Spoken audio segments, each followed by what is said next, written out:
शुजात हुसैन ने अपनी किताब में इंकशाफ किया है कि साबिक वजीर आजम शौकत अजीज ने परवेज मुशर्रफ से उस वक्त के चीफ जस्टिस इफ्तिखार मोहम्मद चौधरी की शिकायत की थी। चौधरी शुजात हुसैन की किताब सच तो ये है में मुशर्रफ दौरे हुकूमत में पेश आने वाले बड़े वाकयात की मंजरकशी की गई है। चौधरी शुजात का कहना था कि उन्होंने जो देखा वो कलम बंद कर दिया। अगर किसी की दिल आज़ारी हुई हो तो मुआज़रत चाहता हूँ। चौधरी शुजात ने किताब में इंकशाफ किया कि परवेज मुशर्रफ से इफ्तिखार चौधरी की शिकायत शौकत अजीज ने की और इफ्तिखार चौधरी की बहाली पर परवेज मुशर्रफ को मशवरा दिया कि उन्हें जफ्फा डाल लें, लेकिन दोनों के इर्द गिर्द मौजूद लोगों ने सुलह का मौका गंवाया। मुस्लिम लीग काफ के सदर ने किताब में लिखा कि परवेज मुशर्रफ के नज़दीक मीर जफरुल्लाह जमाली बहुत सुस्त थे और वो कहते थे कि वजीर आजम साहब तो 12 बजे सो कर उठते हैं, और परवेज मुशर्रफ के एतराज़ात पर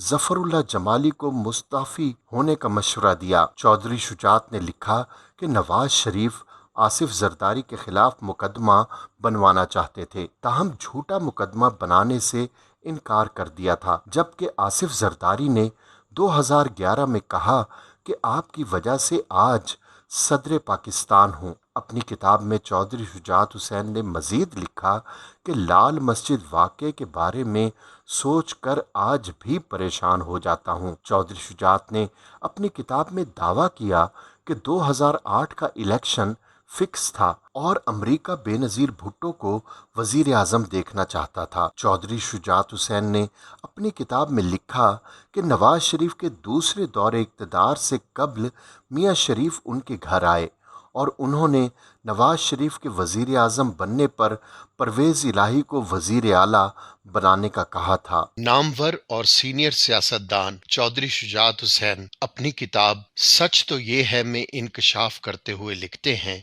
कि नवाज शरीफ के वजारत उज़्मा का हल्फ लेने से पहले इस्लामाबाद होटल में नवाज शरीफ ने एक पार्टी मीटिंग बुलाई। वहां बहुत से मुकर्रीन ने तकरीरें की। मेरा तकरीर करने का कोई इरादा नहीं था, मुझे मजबूरन तकरीर करना पड़ी। चौधरी शुजात ने कहा कि ये देख कर के अरकान कौमी असम्बली किस तरह नवाज शरीफ की चापलूसियां कर रहे हैं, मैंने कहा कि मैं भी कुछ कहना चाहता हूँ। नवाज शरीफ को मुखातिब करते हुए मैंने कहा कि मियाँ साहब, मैं सिर्फ 3 बातें कहना चाहूंगा। जब आप वजीर आजम बन जाए तो इन 3 बातों का बहुत ख्याल रखें। नंबर 1, चापलूसों की बातों में ना आए। नंबर 2, मुनाफिकों से दूर रहें। नंबर 3, आप में मैं नहीं आनी चाहिए। ये 3 बातें करने के बाद मैं स्टेज से नीचे उतरा तो तमाम हाल तालियों से गूंज उठा। बादज़ां जब हम गाड़ी में बैठकर वापस घर आ रहे थे तो असेंबली के आगे से गुजरते हुए मियाँ साहब ने मुझसे पूछा कि आप जो 3 बातें बता रहे थे वो दोबारा बयान करें। मैंने दोबारा उन्हें वो बातें सुनाई, लेकिन अफसोस से कहना चाहूंगा कि मियाँ साहब ने मेरी तीनों बातों पर उलट ही अमल किया। चौधरी शुजात ने अपनी किताब में डॉक्टर अब्दुल कदीर खान के बारे में भी इंकशाफ किया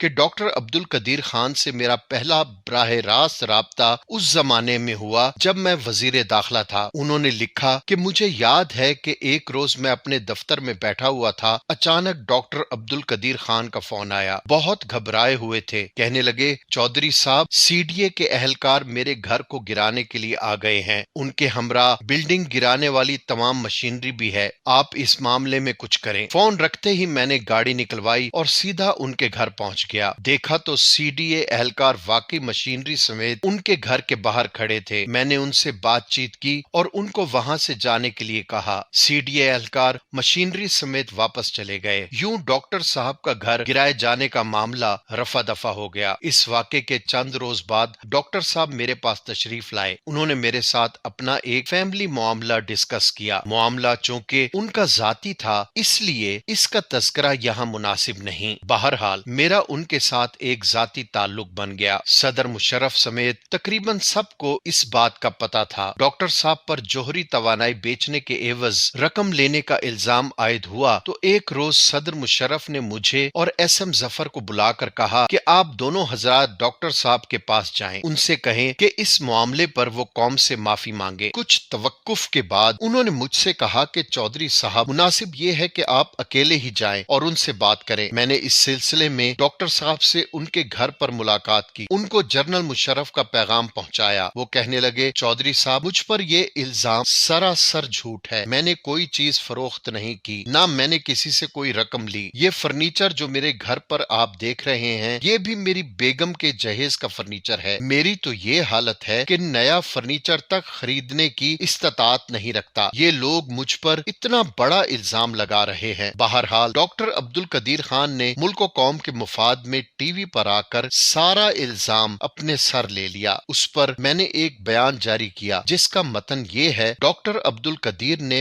بڑے پن کا ثبوت دیا ہے اور قومی مفاد میں ساری ذمہ داری اپنے سر لے لی ہے۔ اس کے علاوہ بھی انہوں نے 300 سے زائد صفحات میں بہت سے موضوعات کو چھیڑا ہے۔ انہوں نے کتاب میں انکشاف کیا کہ پرویز مشرف سے افتخار چودھری کی شکایت شوکت عزیز نے کی اور افتخار چودھری کی بحالی پر پرویز مشرف کو مشورہ دیا کہ انہیں جپھا ڈال لیں، لیکن دونوں کے ارد گرد موجود لوگوں نے صلح کا موقع گنوا دیا۔ چودھری شجاعت حسین نے لکھا کہ نواز شریف آصف زرداری کے خلاف منشیات سمگلنگ کا مقدمہ بنوانا چاہتے تھے، تاہم جھوٹا مقدمہ بنانے سے میں نے انکار کر دیا، جبکہ آصف زرداری نے 2011 میں کہا کہ آپ کی وجہ سے آج صدر پاکستان۔ چودھری شجاعت حسین نے مزید لکھا کہ لال مسجد واقعے کے بارے میں سوچ کر آج بھی پریشان ہو جاتا ہوں۔ چودھری شجاعت نے اپنی کتاب میں دعویٰ کیا کہ 2008 کا الیکشن فکس تھا اور امریکہ بے نظیر بھٹو کو وزیر اعظم دیکھنا چاہتا تھا۔ میرے والد ظہور الہی نے رحمان ملک کو نوکری دی، لیکن رحمان ملک نے ڈائریکٹر FIA بنتے ہی سب سے پہلے مجھے اور چودھری پرویز الہی کو جیل میں ڈالا۔ اس کتاب میں اور بھی بہت کچھ ہے جو حقیقت میں شریف خاندان کے حوالے سے بہت سے انکشافات ہیں کہ یہ خاندان پاکستان کی سیاست میں کس طرح ان ہوا اور کیا کیا کرتا رہا۔